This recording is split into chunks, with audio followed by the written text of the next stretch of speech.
दोस्तों चलिए प्रश्न को पढ़ते हैं।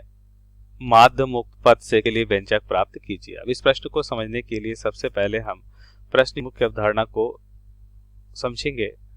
सबसे पहले यहाँ पे देखते हैं हम मुख्य अवधारणा। मुख्य अवधारणा तो मुख्य अवधारणा में सबसे पहले हम देखेंगे कि माध्य मुक्त पद क्या होता है। माध्य मुक्त पद तो हम यहाँ पे देखते हैं कि कोई भी गतिमान कण है, तो यहाँ पे किसी गतिमान कण की अगर हम बात करें, किसी गतिमान कण कोई भी परमाणु है या गैस के अणु है, तो यहाँ पे देखते हैं कि गतिमान कण द्वारा दो क्रमित जो टक्कर होता है, दो क्रमित टक्कर के बीच चली गई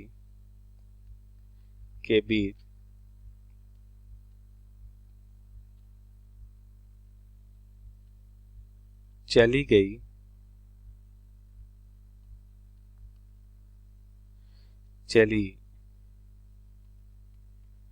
गई माध्य दूरी उस कण की माध्य मुक्त पथ कहलाती है। चली गई माध्य दूरी उस कण की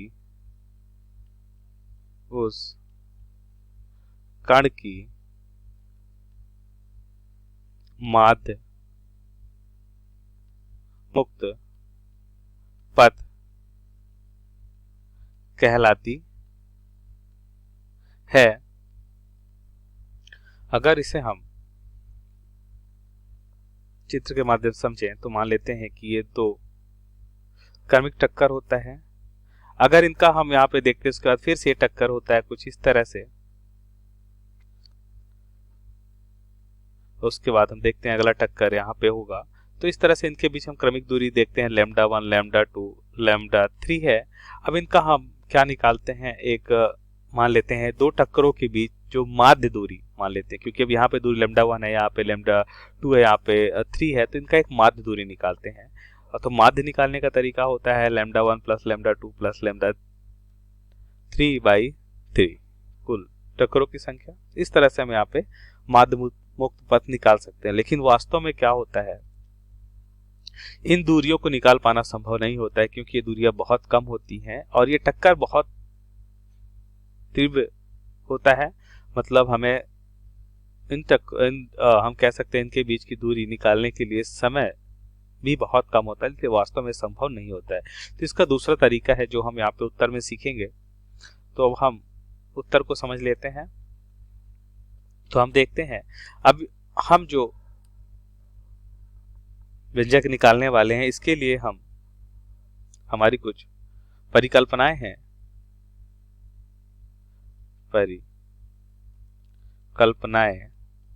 उन परिकल्पनाओं को अगर यहाँ पे लिखें तो हम यहाँ पे देखेंगे कि पहली परिकल्पना क्या है। हम ये मान के चलते हैं कि गैस का केवल एक अणु गतिशील होता है। गैस का केवल एक अणु गतिशील होता है। और दूसरी परिकल्पना में हम ये मान लेते हैं कि गैस के अणु का व्यास क्या है, d है। गैस के अणु का व्यास d है। अब ध्यान से देखिए, अब टक्कर को समझते हैं। तो यहाँ पे अगर हम इस चित्र के माध्यम से देखें कि एक गैस के अणु का व्यास d है, ये दूसरा अणु है और ये तीसरा अणु है, तो इन सभी का व्यास d होगा, क्योंकि यहाँ पे हमने मान रखा है कि गैस के अणु का व्यास कितना है, d है।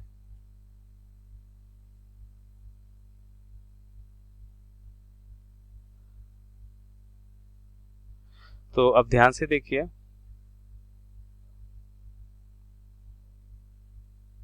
ये मान लेते हैं इनके बीच की दूरी क्या है, d है।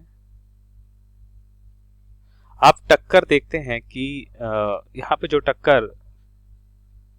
क्या टक्कर संभव है। तो ध्यान से देखिए, अगर हम देखते हैं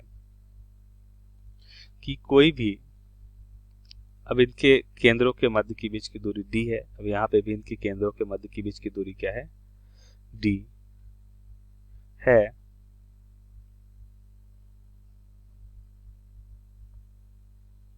तो अब यहाँ पे हम देखते हैं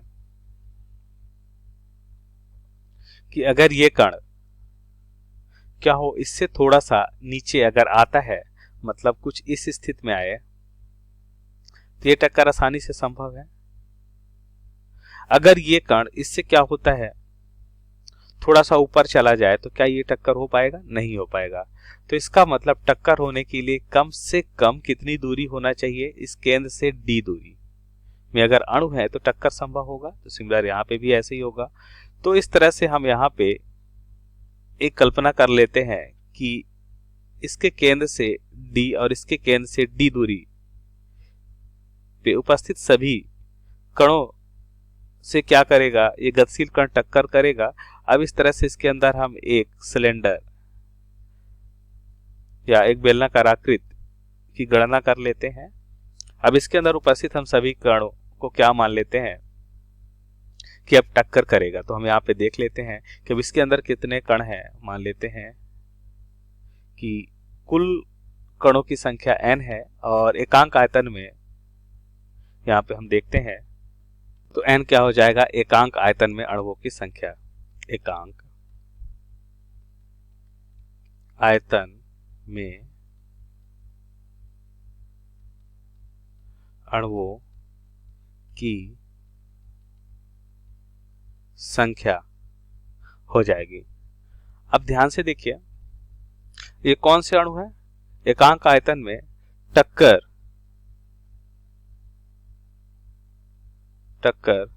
करने वाले अणुओं की संख्या है। ठीक है। अब यहां पे ध्यान से देखिए, तो यहां पे हम लिखते हैं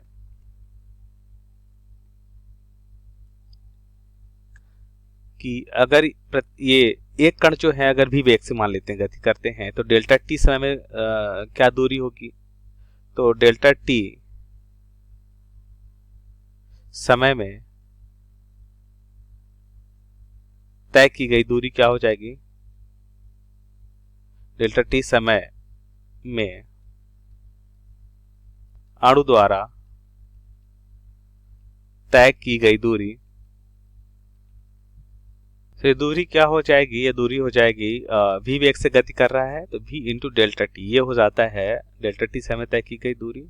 अब यहाँ पे देखते हैं टक्कर करने वाले अणुओं की कुल संख्या क्या हो जाएगी, टक्कर करने वाले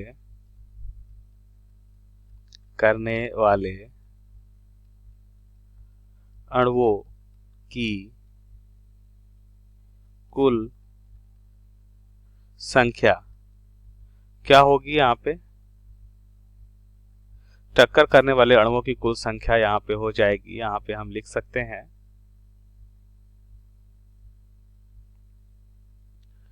अब हमें पता है एकांक आयतन में अणुओं की संख्या कितना है, n है। तो कितना हो जाएगा, n इंटू, अब आयतन से गुणा कर देते हैं तो कुल अणुओं की संख्या मिल जाएगी। आयतन कितना होगा, तो आयतन हो जाएगा, देखिए अगर हम इस सिलेंडर की बात करें तो इसका आयतन हो जाएगा इसका क्षेत्रफल और इसकी लंबाई। तो क्षेत्रफल कितना हो जाएगा, इसका व्यास d होगा, इस बेलन का व्यास तो 2d है, त्रिज्या कितनी हो जाएगी d। तो यहाँ पे हम लिख सकते हैं त्रिज्या मालूम है तो क्षेत्रफल निकालेंगे तो पाई d स्क्वायर, और दूरी कितनी हो जाएगी, हमने देखा b इंटू डेल्टा टी, ये दूरी हो जाएगी। तो n into pi D square b into delta T, ये हो जाएगा कुल संख्या निकल आएगी, क्योंकि एकांक आयतन में अणुओं की संख्या में मालूम है, आयतन से गुणा करते हैं तो कुल अणुओं की संख्या निकल आएगी, टक्कर करने वाले अणुओं की संख्या। अब यहाँ पे हमें क्या निकालना है, माध्य मुक्त पथ लैम्डा। तो लैम्डा बराबर क्या हो जाएगा, तो यहाँ पे हम लिख सकते हैं कि इसका मान हो जाएगा लैम्डा बराबर कुल तय की गई दूरी अणुओं द्वारा